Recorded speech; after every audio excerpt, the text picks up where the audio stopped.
You, in this meeting, just a high school grad and a former janitor, right? It's unbelievable that someone with such low education and bottom-tier background was headhunted by this company, and now you think you have a seat in this meeting. Plus, there's one seat short. Your attendance must be a mistake. Haha. At my new job, I attended a meeting. There, an elite manager named Jack, who was already present, scoffed at me with a snort. I never said I was your subordinate, and the reason one seat is missing is because you weren't invited to the meeting. It seemed he didn't know why I was there. I am Mike. I'm a 34-year-old who works at a local cleaning company. This job may not have a great reputation in the general public, but it's actually full of discoveries and very fulfilling. How can I clean more efficiently, and how can I make it cleaner?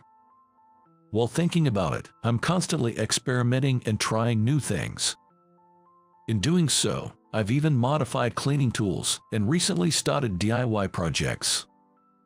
I often find myself thinking, it would be nice if the detergent itself was like this, or if only there was an ingredient that could remove this kind of stain. However, the idea of actually experimenting is daunting, and I can't take responsibility for that, so I just jot down my ideas in a notebook. My cleaning service is well received by clients, and I often get specific requests for assignments. Being naturally neat and a bit of a storage fanatic, I enjoy my work, which has led me to work for various clients. I've been called to clean offices so pristine I wonder what's left to clean, into rooms that could almost be called hoarders' dens. I went wherever I'm called. In this way, I've handled many requests, eventually even earning a qualification as a professional organizer.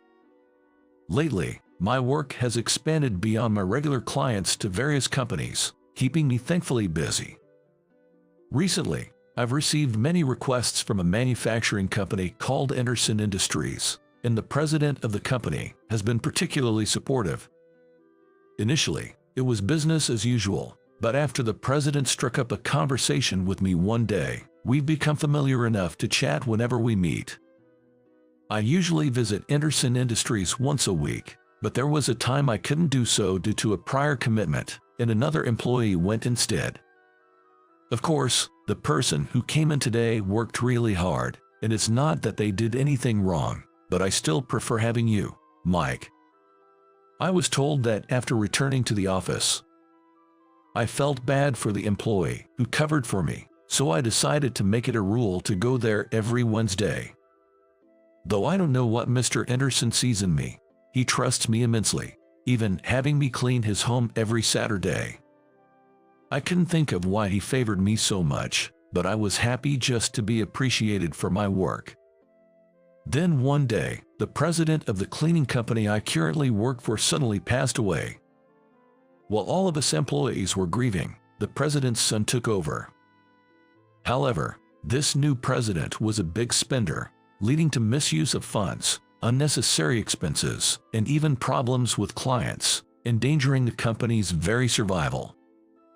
At this rate, it's heading for bankruptcy. Rumors of bankruptcy started circulating, and many employees left. As employees increasingly left, we had to turn down works that we used to take on because we couldn't handle the orders anymore, and some clients drifted away as a result. I, too, had to consider my options. Still, I went to clean Mr. Anderson's house as usual. "What's wrong? You seem troubled." It seems Mr. Anderson heard my sigh, and he approached me to talk. "Oh, no, I'm sorry for being distracted during work. I'll finish up soon." "No, it's okay. I've always been grateful for your work, Mike. If you have a problem, feel free to talk about it. Maybe I can help." Mr. Anderson forcibly took my cleaning tools and made me sit in a chair in his office. Mr. Anderson himself prepared some coffee for me, and I took a sip. "So, it's unlike you to sigh like that. What's going on?" "Well, actually," prompted by him, I opened up about the current situation at my company and my concerns about the future. I thought Mr. Anderson would be troubled by such a consultation. Yet, once I started talking, I couldn't stop, and before I knew it, I kept talking and spilled out everything. However, Mr. Anderson just listened, nodding. So, that's how it is. Thank you for continuing to come to my house despite such difficulties. He said this with a smile after I finished telling everything.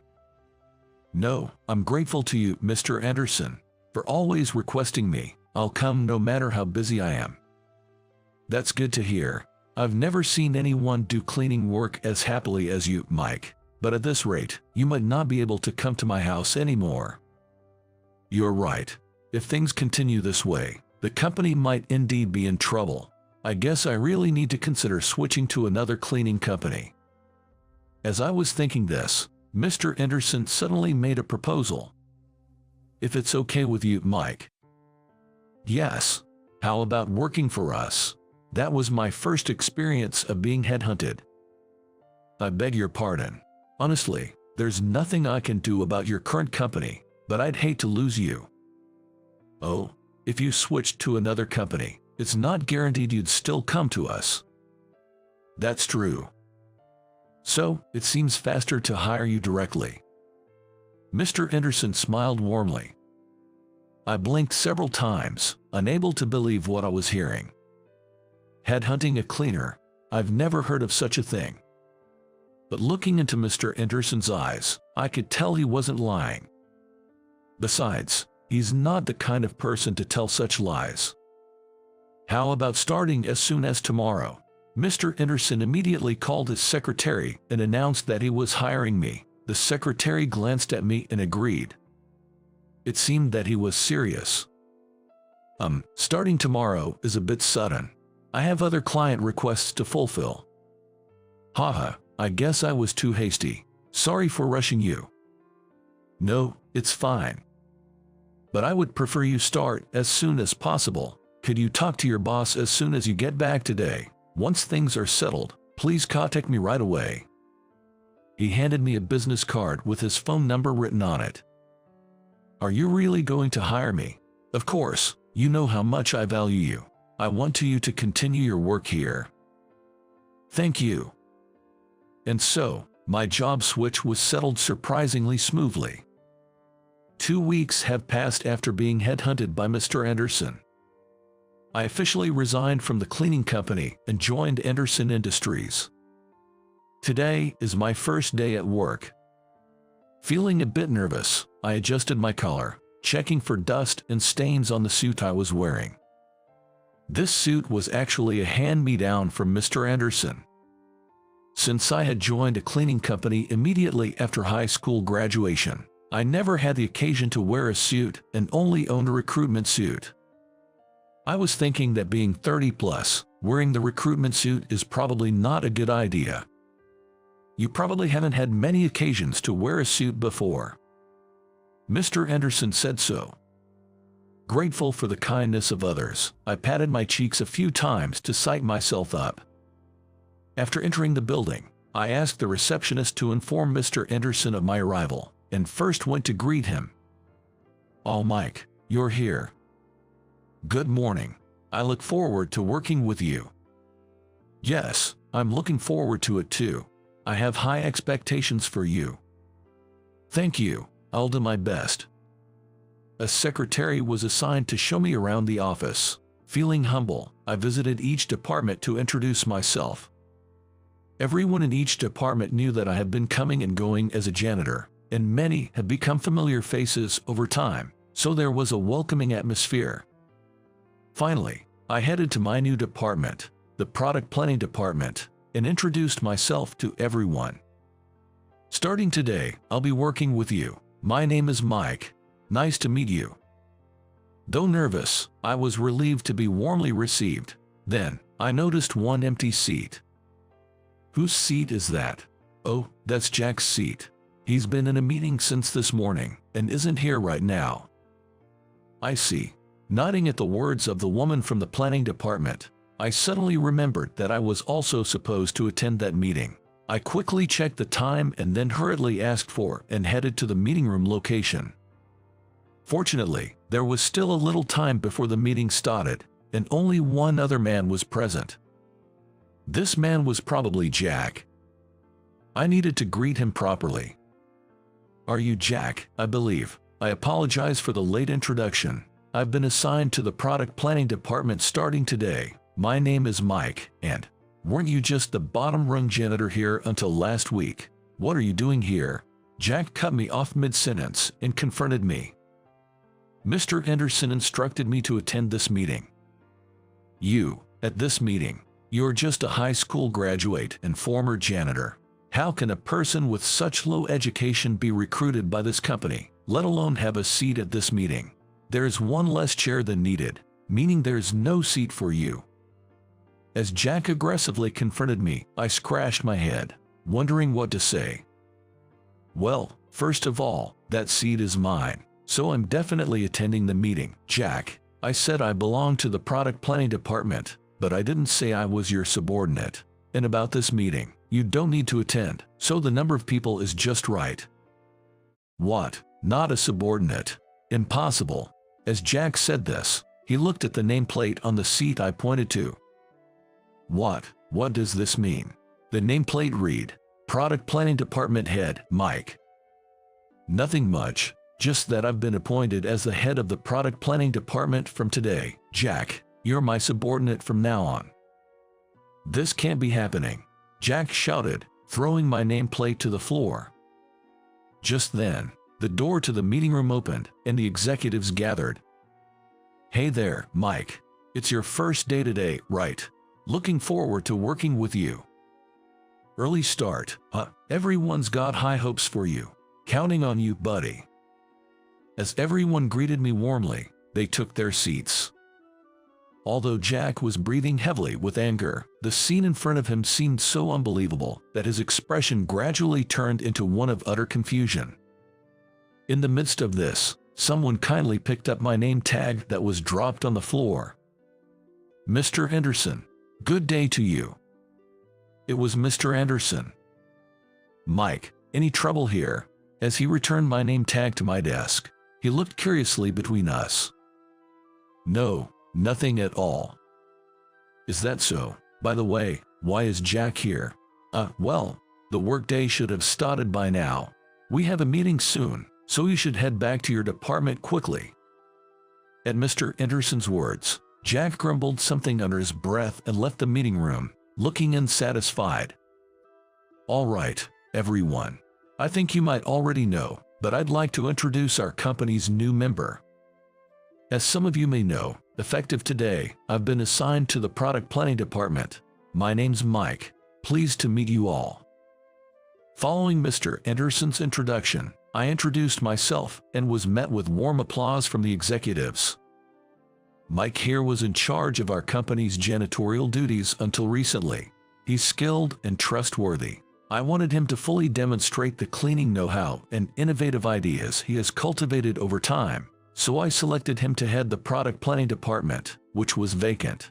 It was my own decision, but does anyone have any objection? Nobody raised any objections, and everyone welcomed me as their new department head. I learned that my predecessor was a woman. She had resigned due to childbirth, leaving the department head position vacant for a while. Normally, Jack, who was a manager, should have been promoted to department head, but his promotion was put on hold due to his overbearing attitude, which had been a growing concern within the department. After the previous department head left, Jack's behavior only escalated, and there were several complaints about him to the HR department. However, I wasn't originally meant to be a department head. I had heard from Mr. Anderson himself that he initially intended to employ me directly as a janitor for the company, which I had also assumed. When the idea of direct employment came up, he had asked to accommodate as many of my requests as possible, including janitorial equipment. I showed him the ideas and tools I had secretly developed and modified. Anderson Industries, a storage and household goods manufacturer, seemed like a place where I could bring to life the ideas I had written down, ideas I had always wanted to actualize. Realizing this was an opportunity I couldn't miss, I found myself passionately making my case. Mr. Anderson didn't criticize me but instead looked thoughtfully at my ideas and tools for a while. How about we make these together? He proposed this afterwards. Together? Actually, the head of our product planning department is currently vacant, and I'd like to recommend you. Department head, me. Jess, we've been wanting to expand our cleaning supplies, but we haven't had any great ideas. After hearing your pitch, I thought your ideas seemed practical and something I'd want to use. Mike, you plan it and we'll make it. Yes, I think you'd be suitable. What do you think? I'm honored just to be employed, let alone in such a position. It's too much for me. Haha, no need to take it so seriously. Even as a department head, you'll be planning with everyone in the department. I think you're up to the task, Mike. Plus, as the head of the planning department, you'll be the first to try out the prototypes of new cleaning products, won't you? New prototypes, of my own design, and being the first to test them. That was exactly what I wanted, and so I found myself nodding in agreement. Thus, as the new head of product planning, I attended my first meeting and seized the moment to share all my ideas for cleaning tools. I got so carried away with my enthusiastic speech that I thought I might have scared them off, but it seemed my passion got through, and the executives largely agreed with me. One of my ideas was even selected for development into a prototype, which left me unable to contain my excitement. Continuing as the department head, I proposed improvements for the cleaning tools currently in development and, leveraging my certification as a professional organizer, suggested improvements for health products, making every day at work enjoyable. Even as I progressed in my role, I requested to continue the weekly Wednesday office cleaning and Saturday cleaning at Mr. Anderson's house, under the pretext of testing prototypes. At first, Mr. Anderson was surprised by my request, but then he said this: "Your skills are reliable, and I trust you. It was the original plan, so it's a help if you can do it. Just make sure it doesn't interfere with your duties as department head." His approval only fueled my motivation. Eventually, I wanted to use the expertise I gained from the cleaning company and was in talks with the marketing department about promotions. Jack, who initially confronted me, eventually stopped after I continued to focus on my work, possibly having some realization. The interaction with Jack during that meeting was apparently witnessed by Mr. Anderson, and Jack received a stern warning from him afterward. Due to his past behavior and the complaints from his subordinates, Jack was demoted from manager to a supervisor position. This seemed to have a significant impact on him, and he became much quieter. Amidst all this, I finally had a chance to have an open and honest conversation with Jack. While we're at it, let me ask you, what was your dissatisfaction with me? Was it because of my low education, or because I was just a janitor who suddenly appeared out of nowhere? Well, yes, that's about it. At first, Jack hesitated to speak, but as I persistently questioned him, he began to share his thoughts bit by bit. Jack graduated from a prestigious university and was confident in his academic achievements. However, it turns out his preferred company was elsewhere, and he didn't secure a job offer there during his job hunt. Feeling confident about his educational background, he was deeply disappointed when his life didn't turn out to be the elite career he had envisioned.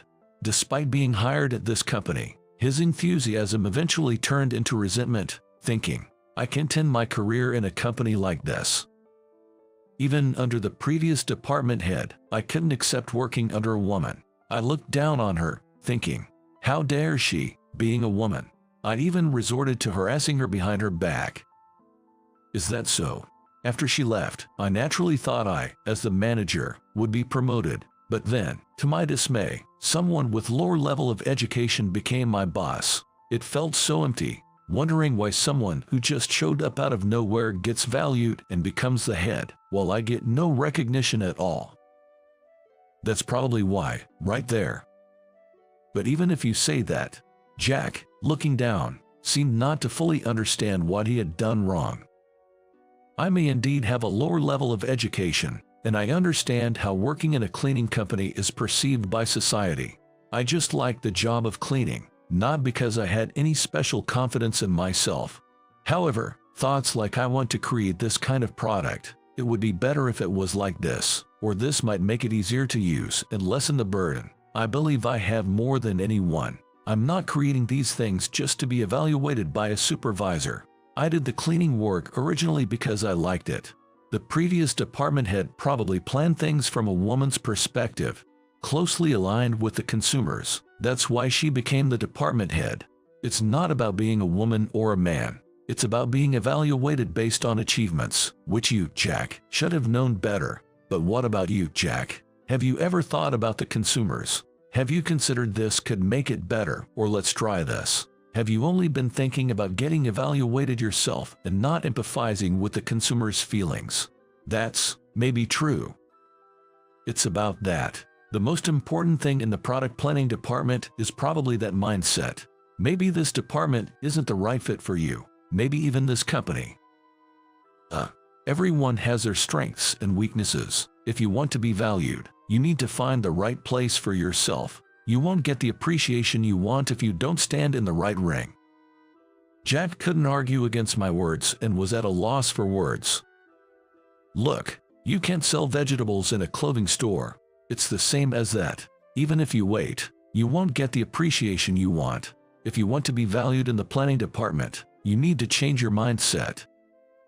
I told Jack, hoping he would understand, but he left without responding, murmuring something to himself. A few days later, on Saturday, while I was cleaning Mr. Anderson's house, he approached me with a smile. "How can I help you?" I don't know what you said, but Jack went to HR the other day. He requested a department transfer. Jack did? Yes. He said he got advice from you. Advice? I just had an open talk with him, and he had a lot to think about. We just exchanged ideas. Is that so? Well, I'll hear about it later. As a result of the discussion, he's been transferred to the accounting department. The official notice will come out next week. Is that so? I was surprised that Jack took such action on his own. My words had gotten through to him. Thinking that, I felt a bit happy. He seemed satisfied, but what do you think? Well, Jack may be harsh and overbearing, but he's meticulous, fast, and accurate in his work. He has a keen eye, so maybe accounting suits him better, at least better than the planning department. I couldn't help but laugh. I agree. Mr. Anderson laughed too. Just as Mr. Anderson said, an official notice was issued, and Jack was transferred. True to his nature, Jack's meticulous and anxious personality came to life in his new role. Some from other departments even complained that the accounting reviews had become somewhat stricter and more challenging.